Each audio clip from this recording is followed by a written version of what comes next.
2, 1. Boosters in ignition. And liftoff of Artemis I. We rise together back to the moon and beyond.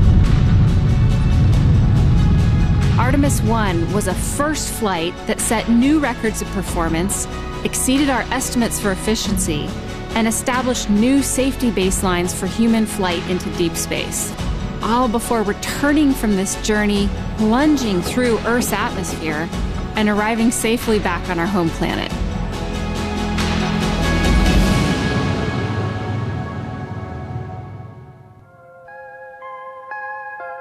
The stakes riding on this mission technically, politically, programmatically, were higher than anything I've ever witnessed. Anything less than the perfect operation of over 2 million parts that make up the Orion and SLS space vehicles, as well as the execution of tens of thousands of procedures during the flight.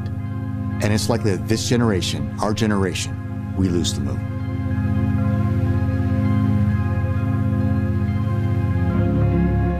And yet, as a first test flight of an entirely new spacecraft for over 25 days and crossing 1.4 million miles, Artemis I flew a near-perfect mission to the moon and back, flying a human-rated spacecraft in deep space farther and faster than ever before.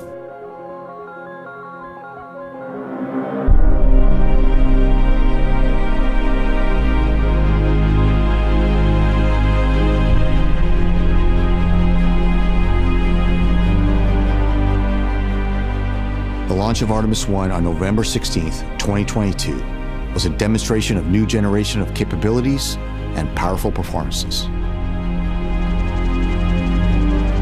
That night, the Block 1 version of SLS became the most powerful launch vehicle ever flown to orbit. SLS roared to life with 8.8 million pounds of thrust.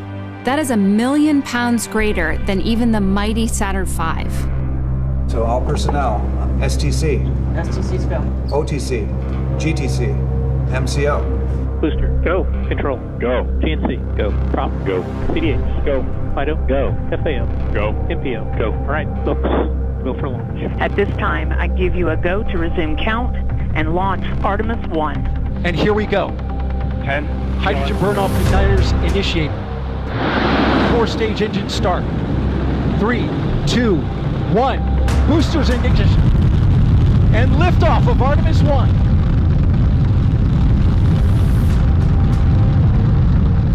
We stood only 3 miles away from the launch pad, and when that countdown clock hit 0, the SLS lit up the sky like daylight.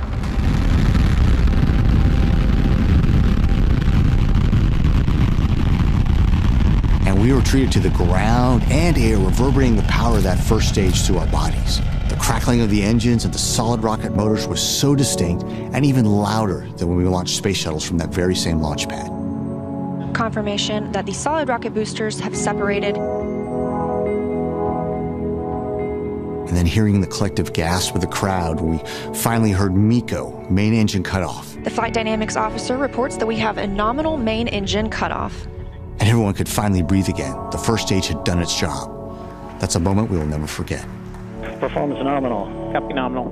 Booster, how's the engine looking? Looking good, flight. Okay, FIDO, straight and narrow. The technical perfection of this launch was equally as staggering.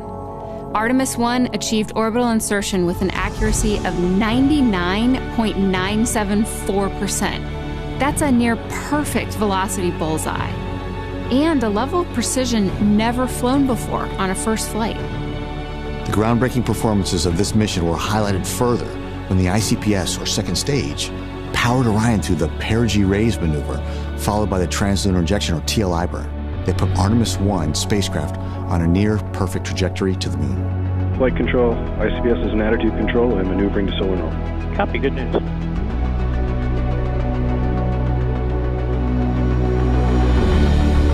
The views of our blue marble in the blackness of space now capturing the imagination of a new generation, the Artemis generation.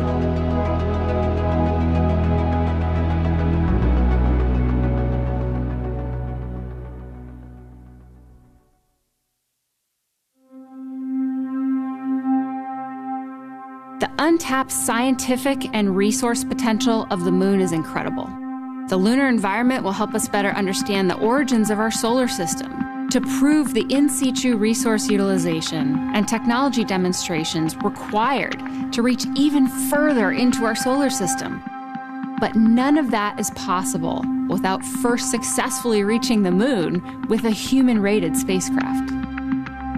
After TLI, teams used Orion to reach a never-before-attempted, highly stable, but also fuel-efficient orbit around the moon, the Distant Retrograde Orbit, or DRO.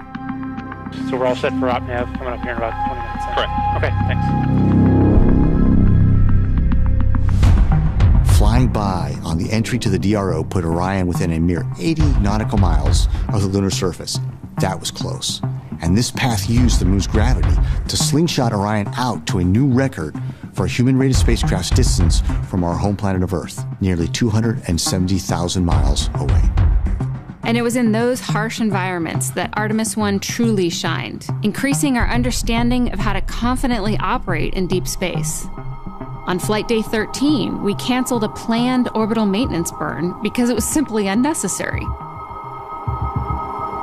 On flight day 20, we ignited the main engine once again and began the long journey back to Earth.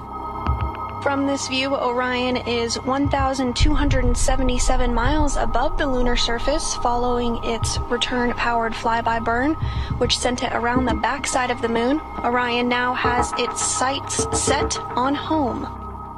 Artemis I set out to fulfill a number of requirements, but the highest priority for this mission was to demonstrate the performance of Orion's heat shield at lunar return velocities. So during re-entry, the largest heat shield of its kind ever made by humans had to prove that it could protect crews from temperatures that exceed 5,000 degrees Fahrenheit.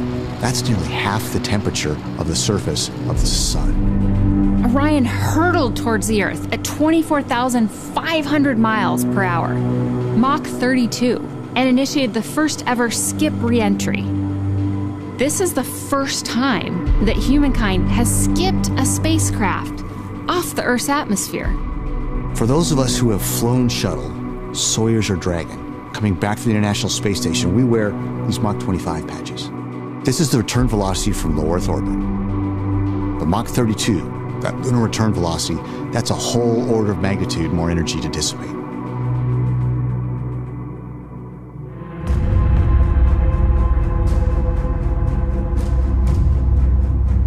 So there we were. Orion had just traveled nearly 1.4 million miles, and it's these last few miles that'll make or break the mission. We are now in the entry phase. The team stood silent. Mission control room was deathly quiet as Orion entered the blackout period. And it was tense.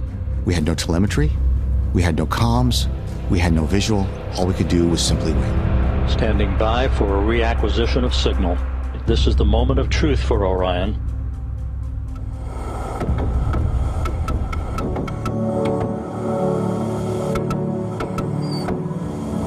And then suddenly there it is. And there is a view of Orion. I mean, Orion has survived the flaming hot re-entry. Mission control consoles all come alive with data again. We're on glide slope, the drogue's deployed, but again, we're at the point where we're all holding our breath.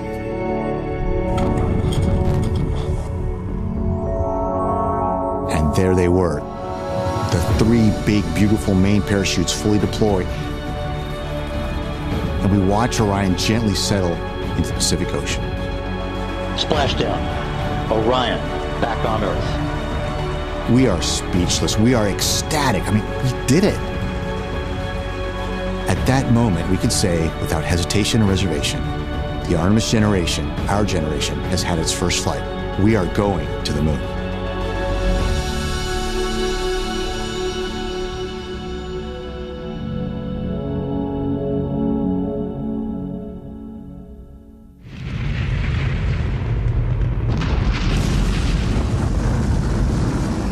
Statistics show that even through today, newly developed rockets have a failure rate of 50%. And generally, there is no rocket that performs perfectly on the first flight. And yet, SLS performed magnificently. This vehicle was described by space experts as symmetry in motion. There were 140 planned test objectives in the timeline. Artemis I achieved each and every one with such precision that the teams expanded the envelope with 21 additional test objectives. Because of the Artemis I mission, we retired risks that could have delayed or unraveled the ambitions of this generation, our generation, to return to the moon. Because of the Artemis I mission, we have demonstrated our ability to go farther and faster than ever before, opening the door to explore Mars and other destinations throughout the solar system. By nearly every single metric, Artemis I was a resounding success. Just as Orville and Wilbur Wright were the first to achieve human flight, 50 years from now, we will look back and point to how our efforts to venture out into deep space began here. Our voyage out into the solar system started with this first flight. And yet, this is but a prelude to what comes next. Ladies and gentlemen, your Artemis II crew. Human beings will fly around the moon next on Artemis II, simply because of the demonstrated amazing success of this first flight. Thank you to the NASA workforce. Thank you to our industry partners, everyone in Europe that's working for this. We need to celebrate this moment in human history. It is the next step on the journey that gets humanity to Mars. America has made a very deliberate choice over decades to curate a global team, and we are going to the moon together. When I think about this mission that's a relay race with international partners, it's also so awesome in and of itself. So, am I excited? Absolutely. I want everybody to say it. 1, 2, 3. We are